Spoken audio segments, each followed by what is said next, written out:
दोस्तों, अगर आप और अच्छी नींद चाहते हैं तो हमारी प्यारी सी ऐप नींद को इंस्टॉल करें। इस ऐप पर आपको एक्सक्लूसिव स्लीप स्टोरीज़ मिलेंगी और आप बिना यूट्यूब प्रीमियम के भी इन स्टोरीज़ को बैकग्राउंड में सुन सकेंगे। इंस्टॉल करने के लिए आप हमारी वेबसाइट neend.app पर ज़रूर आइए और अच्छी कहानियाँ, स्लीप म्यूज़िक, कुछ टिप्स सुनने के लिए इस चैनल को सब्सक्राइब कीजिए। नमस्कार, मैं हूँ पायल। आज सुनिए हृदय विहारी द्वारा लिखी गई कहानी केदारनाथ यात्रा की।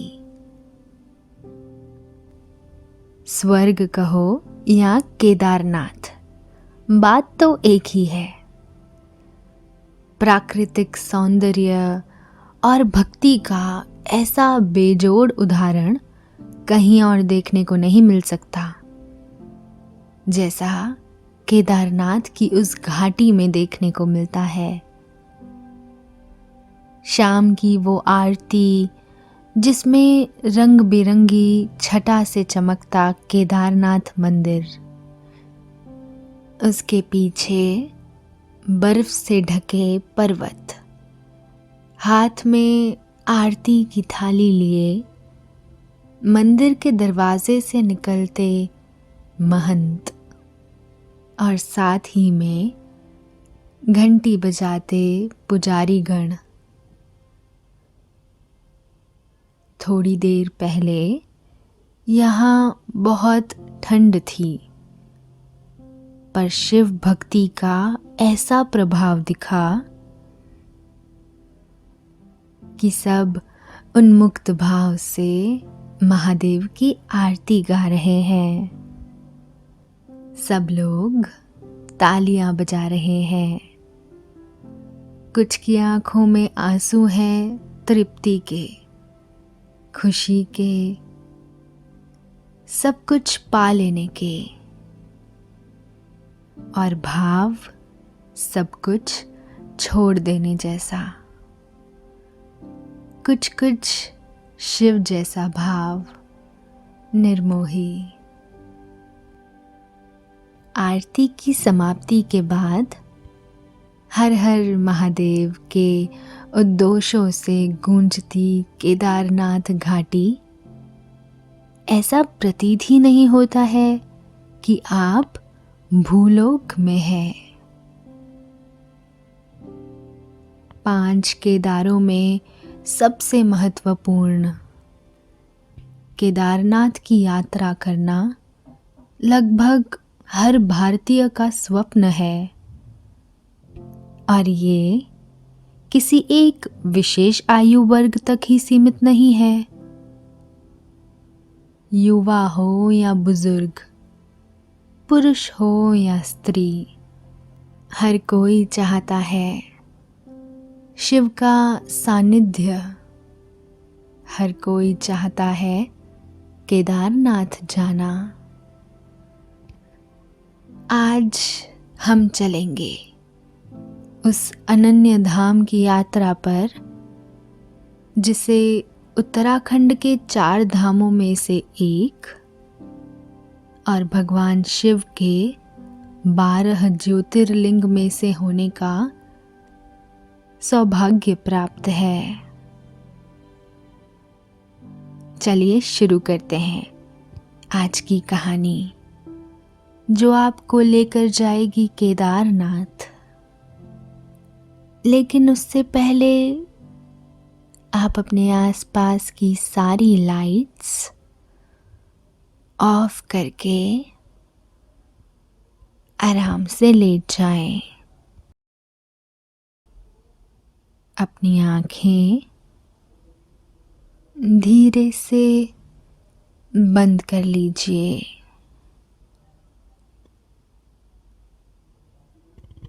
अब थोड़ा सा अपने शरीर को आराम दीजिए। थोड़ा और आराम। अपने शरीर को बिल्कुल ढीला छोड़ दीजिए।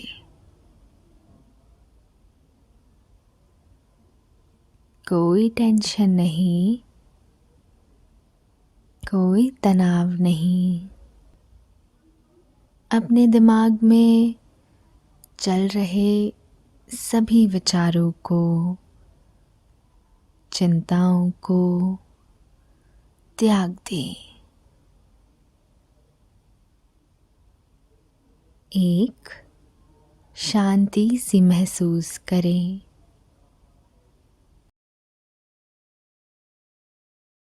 सब नेगेटिव पॉजिटिव विचारों को धीरे धीरे निकाल दें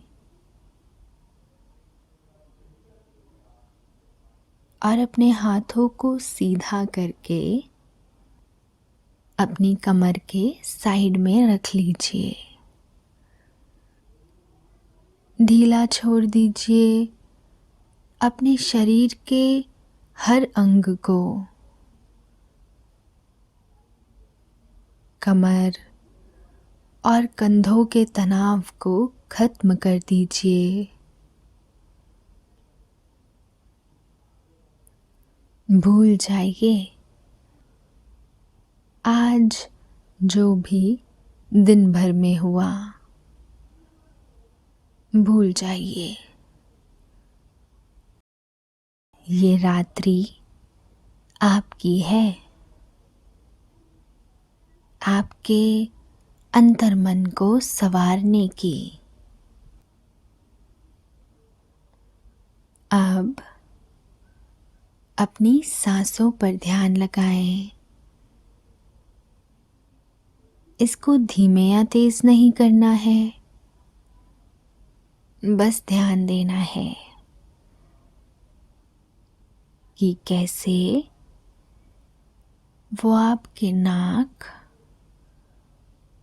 और गले में होते हुए फेफड़ों में आ रही है और आपके फेफड़े फूल रहे हैं। और कैसे वो आपके फेफड़ों से वापस गले और नाक के माध्यम से वापस निकल रही है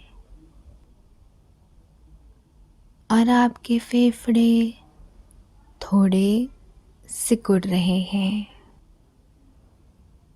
मन शांत, एकदम शांत होता जा रहा है।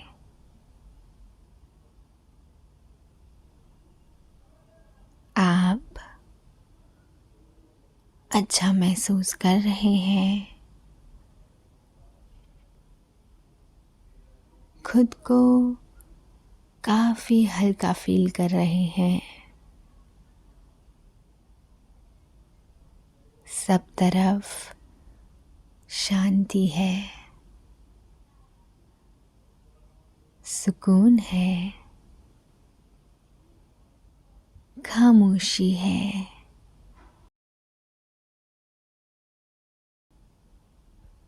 आज दिन ही में आप सोनमर्ग पहुंच गए थे।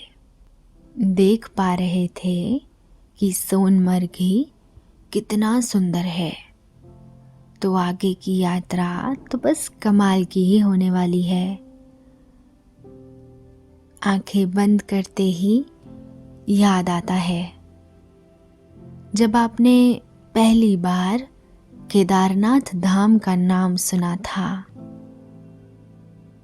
1952 में आई फिल्म यात्रिक टीवी पर चल रही थी। उस फिल्म में दिखाया जाता है वो दुर्गम रास्ता जिसे चढ़कर फिल्म के नायक और नायिका मंदिर तक पहुंचते हैं। मन पर छाप छोड़ने के लिए इतना ही काफी था। आपने अपनी माँ से पूछा, माँ, ये केदारनाथ क्या है? महज कुछ शब्दों में ही इस स्थान को बयां कर पाना माँ के लिए भी कितना कठिन होगा। आपको उन्होंने अपनी गोद में उठाया और कहा, केदारनाथ जो 2 शब्दों से बना है, के और द्वार।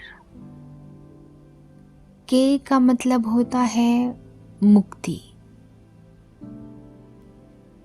और द्वार का मतलब होता है दरवाजा। तो केदारनाथ का मतलब हुआ मुक्ति का दरवाजा। माँ, कैसी मुक्ति, कैसा दरवाजा, अच्छे से समझाओ ना। माँ ने आपका सिर अपनी गोद में रख दिया। आप भी निश्चिंत होकर माँ के आंचल को अपने मुंह में ढक कर लेट गए थे। बेटा, महाभारत के बाद पांडवों को लगा कि वे विजयी तो हो गए हैं, पर उन्होंने अपने ही घर के लोगों की हत्या की है, तो उन्हें पाप जरूर लगेगा। वे सब इच्छुक थे अपने शरीर के साथ ही स्वर्ग में जाने के लिए, पर इस पाप के कारण वो ऐसा नहीं कर पाते। इसका हल निकाला गया। वो था भगवान शिव का आशीर्वाद। भगवान शिव का आशीर्वाद? आप हैरान होकर बोले। हाँ, भगवान शिव का आशीर्वाद। पर भगवान शिव पांडवों से किसी बात पे नाराज थे। पांडव पहले गए काशी। काशी में खूब ढूंढा उन्होंने शिव को, पर उन्हें शिव नहीं मिल पाए। पांडव उन्हें खोजते खोजते हिमालय में भी आ गए, पर भगवान शिव उन्हें दर्शन देना ही नहीं चाहते थे। माँ की बातें सुनते सुनते पता नहीं आपको कब नींद आ गई, और सुबह आपने पूछा, माँ बताओ ना, पांडवों को भगवान शिव कहाँ मिले? माँ बोली, जब बड़े हो जाओ तब खुद जान लेना। अब आप बड़े हो गए हैं, स्वयं जानने के लिए आए हैं कि पांडवों को भगवान शिव कहाँ मिले। इन सब पुरानी यादों को याद करते करते कब आंख लग गई पता ही नहीं चला। सुबह 4 बजे के अलार्म ने आंखें खोल दी। जल्दी जल्दी आप नहा धो लिए हैं। आज बहुत महत्वपूर्ण दिन है। आज शिव के दर्शन करने हैं। शिव के उस रूप को निहारना है जो निराला है, जो अनंत है,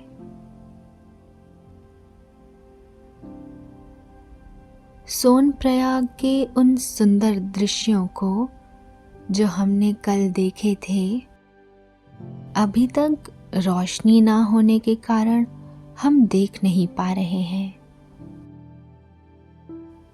पर महसूस ज़रूर कर रहे हैं वातावरण में एक मधुरता और ताजगी को। टैक्सी स्टैंड से आप गौरी कुंड के लिए गाड़ी में बैठ गए हैं। गौरी कुंड सोनप्रयाग से महज 5 किलोमीटर दूर है, पर पहाड़ों के दुर्गम रास्तों से निकलते हुए ये सफ़र कुछ 1 घंटे में पूरा होगा।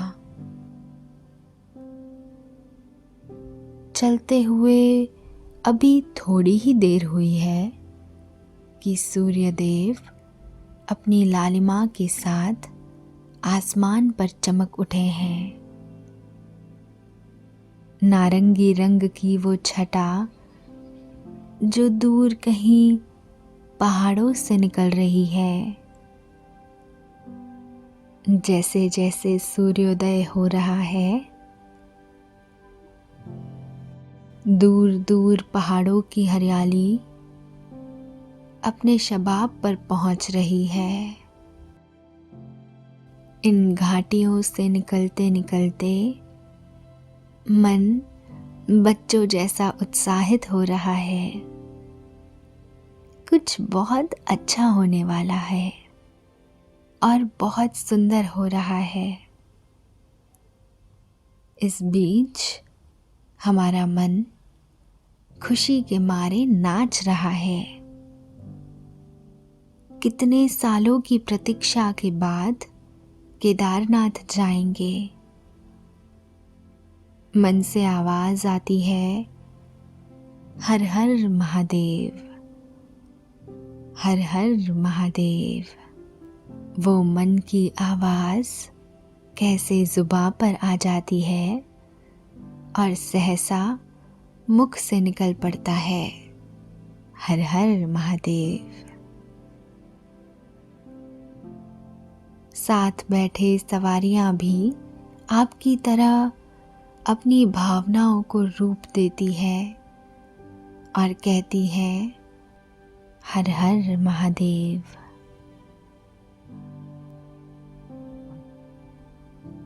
बाहर के सुंदर नज़ारों और शिव ध्यान में मग्न कब गौरी कुंड पहुंच गए पता ही नहीं चला। आप गौरी कुंड पहुंचे। गौरी कुंड ये वही स्थान है जहाँ से 16 किलोमीटर की पैदल केदारनाथ यात्रा शुरू होगी। यूं तो खच्चर, पालकी और पिट्ठू भी है, हेलीकॉप्टर सेवा भी है, पर हम पैदल यात्रा करेंगे।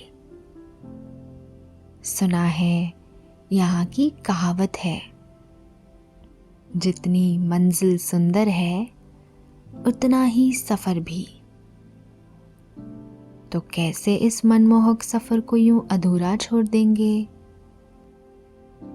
जैसे ही गाड़ी से नीचे उतरे, गौरी कुंड स्टैंड पर एक बूढ़ी अम्मा जो नाक में पारंपरिक नथ पहने हुए थे, पास आई और बोली,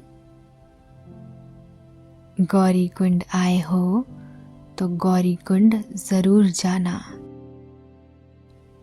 आप समझ ना सके तो आपने पूछा, अम्मा मैं समझा नहीं।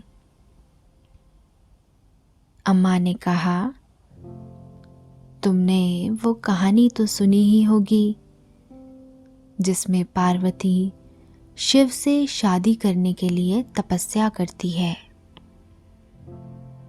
हाँ अम्मा, सुनी है।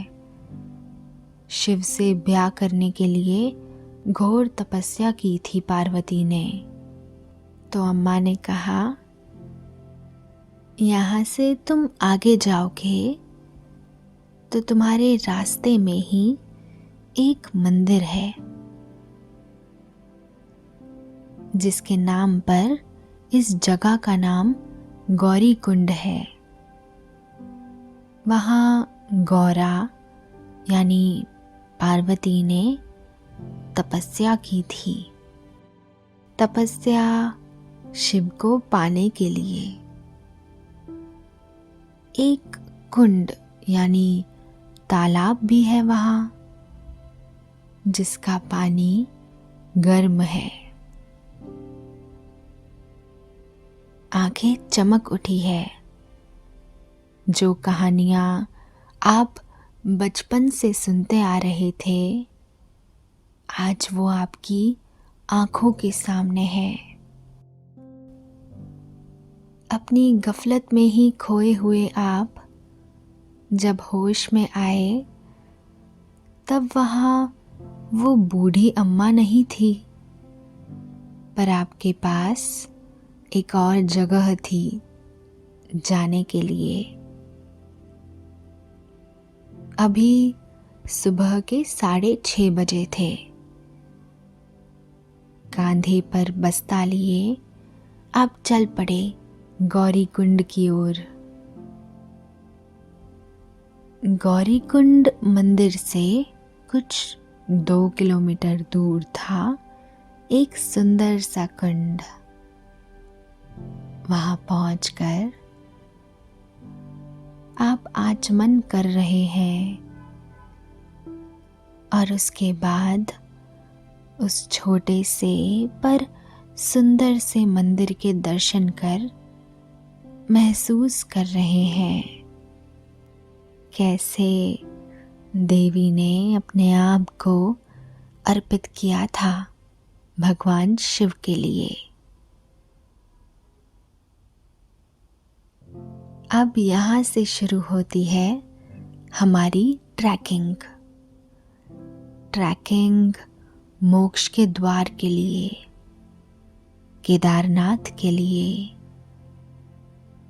हमने एक लकड़ी ली है। ये लकड़ी हमें चढ़ाई करने में बहुत काम आने वाली है। सावन, जो भगवान शिव का पसंदीदा महीना है, माना जाता है इस महीने में भगवान शिव नंदी पे सवार हो निकलते हैं अपने भक्तों से मिलने। भगवान शिव खुद देखने निकलते हैं अद्भुत छटा, अद्भुत भक्ति अपने भक्तों की। आप मन ही मन ये सब सोचते हुए चल ही रहे थे कि आपके पास से निकलते हैं एक साधु जिनकी जटाएं उलझी हुई है। शरीर पर बहुत कम कपड़ा पहने हुए साधु इतनी ठंड और बारिश के मौसम में चले जा रहे हैं। उनके चेहरे का तेज समा ही नहीं रहा था।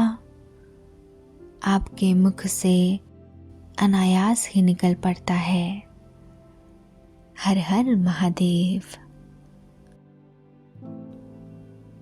वो साधु आपकी ओर देखता है, थोड़ी गौर से देखता है। शरीर पे राख रमाए आपसे बोलता है, तुम्हें जानना है कि पांडवों को भगवान शिव कहाँ मिले? विश्वास नहीं हो रहा था कि आपके साथ ये क्या हो रहा है। आपने बस हामी में गर्दन हिला दी और वो साधु ने कहना शुरू किया, तो पांडव भगवान शिव को खोजते खोजते हिमालय आ गए। हिमालय में आके उन्होंने शिव को कई जगह ढूंढा, पर जहाँ जहाँ पांडव जाते भगवान शिव वहाँ से किसी दूसरी जगह चले जाते। आखिर शिव नंदी के रूप में एक छोटे से गांव में जाकर छिप गए। जब पांडव वहां पहुंचे तो वो शिव के नंदी रूप को पहचान गए।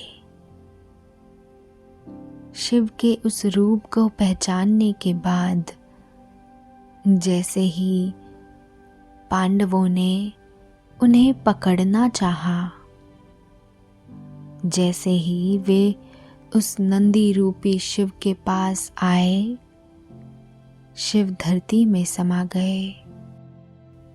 जिस जगह शिव धरती में समाए उस जगह को गुप्त काशी कहते हैं।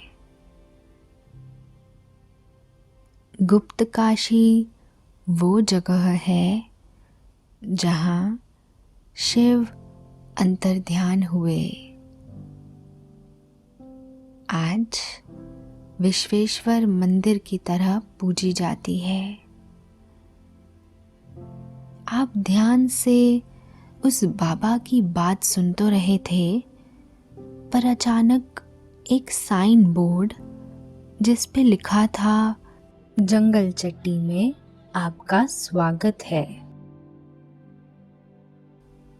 उस साइन बोर्ड ने आपका ध्यान खींच लिया। आपकी 4 किलोमीटर की चढ़ाई पूरी हो चुकी है। जैसे ही आपका ध्यान दोबारा कहानी की ओर आया, बाबा गायब हो चुके थे। आसपास में दिखाई नहीं दे रहे थे। आप थोड़ा दुखी होते हैं। आखिर पांडवों को भगवान शिव कहाँ मिले? पर ये दुख एक पल का भी नहीं था, क्योंकि जो दृश्य आपके सामने है वो अकल्पनीय है। जो दृश्य आपके सामने थे उनकी कोई मिसाल नहीं है। बहुत सुंदर रास्ता बना हुआ है और उस रोड पे जिसे आप चढ़ रहे हैं उसकी दूसरी तरफ है मंदाकिनी नदी। अभी कुछ दिनों पहले बारिश हुई थी तो नदी में पानी भी बहुत था, साफ कांच के जैसा पानी। और नदी के ऊपर थे पहाड़, हरे भरे पेड़ों से लदे पहाड़, और पहाड़ों के ऊपर बादल। और आपकी तरफ से दिख रहा है एक सुंदर झरना। झरने की आवाज आपको मोहित कर रही है। बारिश की वजह से झरने में भी खूब पानी है और गिरता हुआ पानी दूध के जैसा लग रहा है। आप इस दृश्य को समेटना चाहते हैं अपनी आँखों में। आप महसूस कर रहे हैं उस ताजगी को जो ये ठंडे हवा के झोंके आपको दे रहे हैं। आप शांत हैं। अब आप संपूर्ण हैं। झरने के पास जाकर आप अपने हाथों में वो पानी भरते हैं और उसे पीते हैं। आह, इतना मीठा पानी। आप आगे चल पड़ते हैं, उन सभी खूबसूरत दृश्यों को आंखों रूपी कैमरे में समेटे हुए। सुंदर नज़ारों को पार करते करते कब आप 3 किलोमीटर और पार कर लेते हैं और पहुंच जाते हैं भीमबली। आपको खुद को ही नहीं पता चलता और यहाँ आपको दिखाई देता है मंदाकिनी ब्रिज। मंदाकिनी ब्रिज जिसके नीचे से मंदाकिनी नदी जा रही है। आप उस ब्रिज पर जाते हैं और देखते हैं पर्वतों के बीच से आती हुई मंदाकिनी नदी को, और फिर कहीं किसी यात्रा पे निकल जाती हुई, गंगा बनने की यात्रा पर निकल जाती हुई। ये सुंदर पहाड़ आपको रुकने पर विवश करते हैं, पर और भी अधिक सुंदर दृश्यों की आशा आपको आगे लिए जाती है। यहाँ से आपको एक और चीज दिखाई देती है, वो है एक पुराना ब्रिज, टूटा हुआ, विक्षिप्त।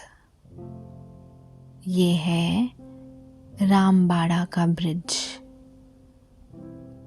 2013 की उस जल प्रलय ने पूरे रामबाड़ा को, जो एक गांव हुआ करता था, शिलाखंडों में बदल दिया है।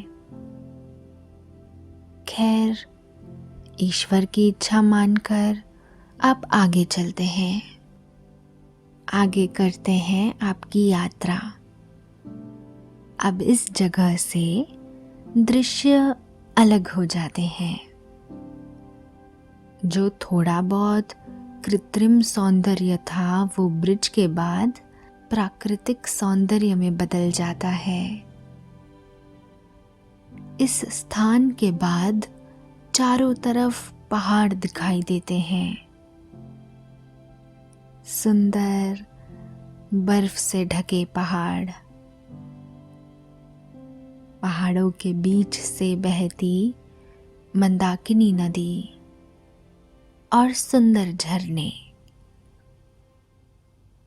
आज तक जब बताया जाता था केदारनाथ की सुंदरता के बारे में, तो लगता था ये असलियत नहीं हो सकता,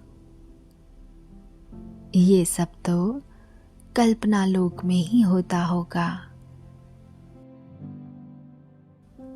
पर आज आप खुद दुविधा में हैं। ये जो आप देख रहे हैं, ये कल्पना लोक है या सच है? आप चलते जा रहे हैं और महसूस करते जा रहे हैं प्रकृति को।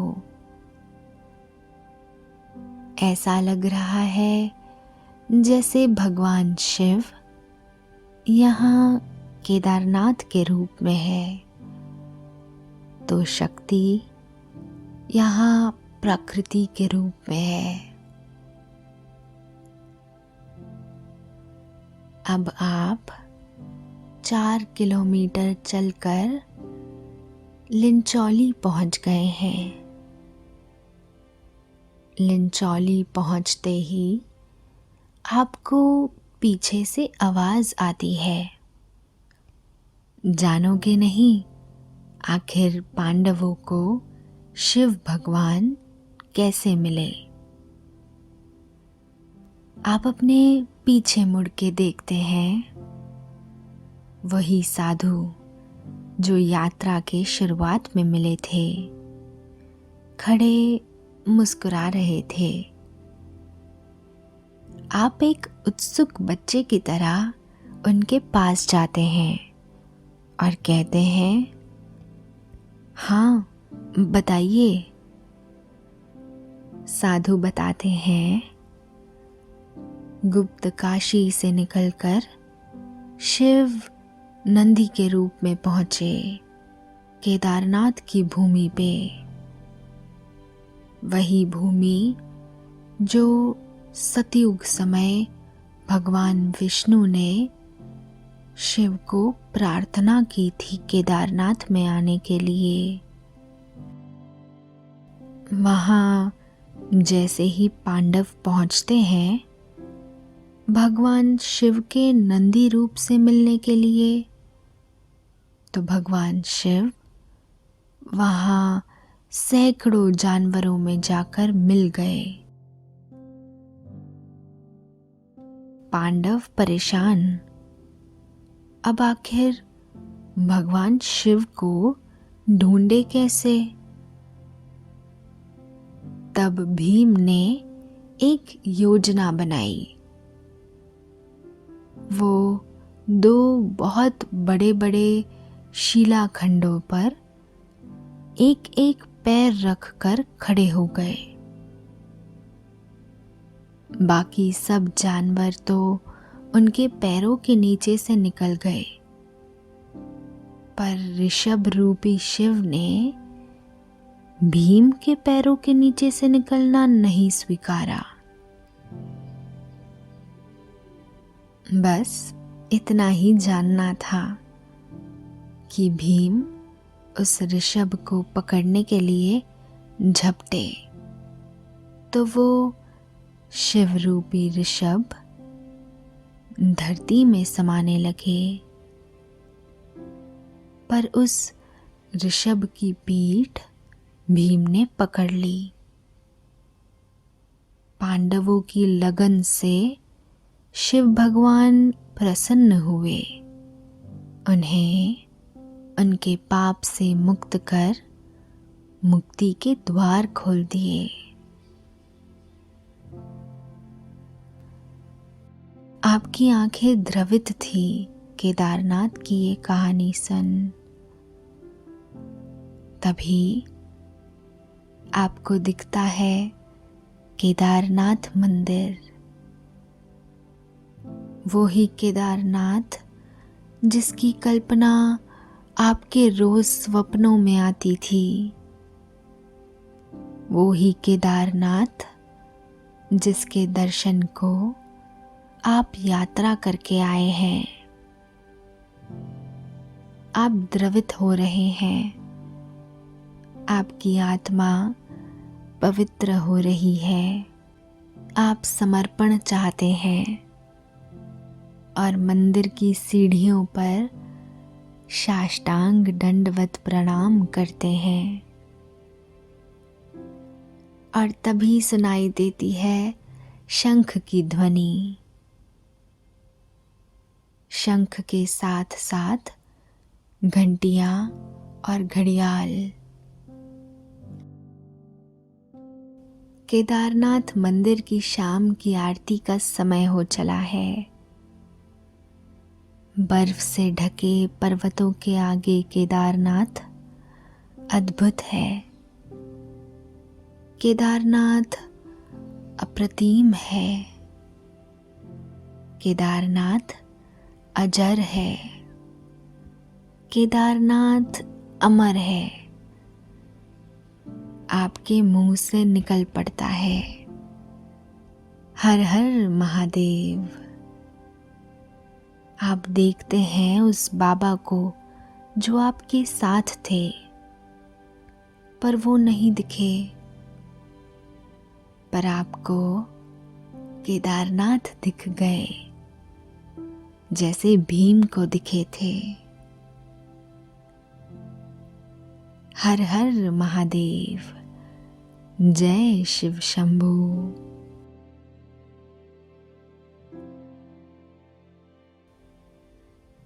और आप आरती की उस धुन में खो जाते हो, जैसे आपका अस्तित्व अब शिव ही है।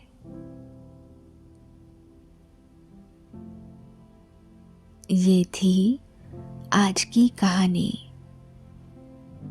कहानी जिसमें शिव थे, कहानी जिसमें आप थे। आशा है आपको कहानी पसंद आई होगी। अब आप चिंता मुक्त हो जाइए।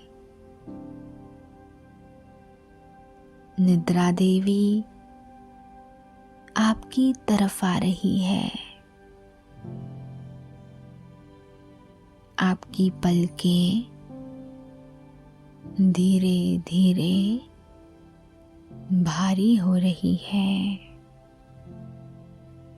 निद्रा देवी आपको अपने मोह पाश में बांध रही है।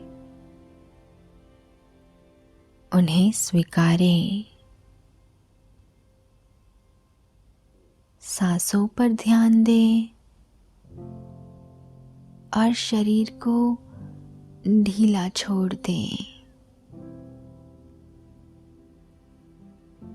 अब आप धीरे धीरे नींद की ओर बढ़ते जा रहे हैं और नींद आपको अपनी आगोश में समाती जा रही है, समाती जा रही है। शुभ रात्रि।